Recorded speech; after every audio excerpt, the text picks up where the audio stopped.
આકાશમાં અમારા બાપ જ્યારે પ્રાર્થના બોલતા પહેલા એ પવિત્રતાને સમજવાનો પ્રયત્ન કરીએ, કારણ કે પ્રાર્થના ઈશ્વરે પોતાના શિષ્યોને શીખવાડી અને શીખવાડે એ પ્રમાણે કહ્યા, જેમ અમે અમારા ઋણીઓને માફ કર્યા છે, હાલેલુયા, જેમ અમે અમારા ઋણીઓને માફ કર્યા છે,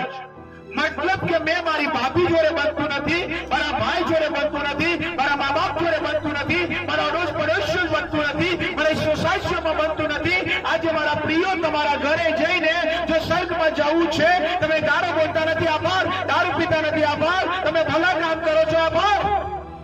તમે સ્વર્ગના વારસ તમારા માટે 99% તમે સાચા છો, પણ 1% એવો છે કે તમે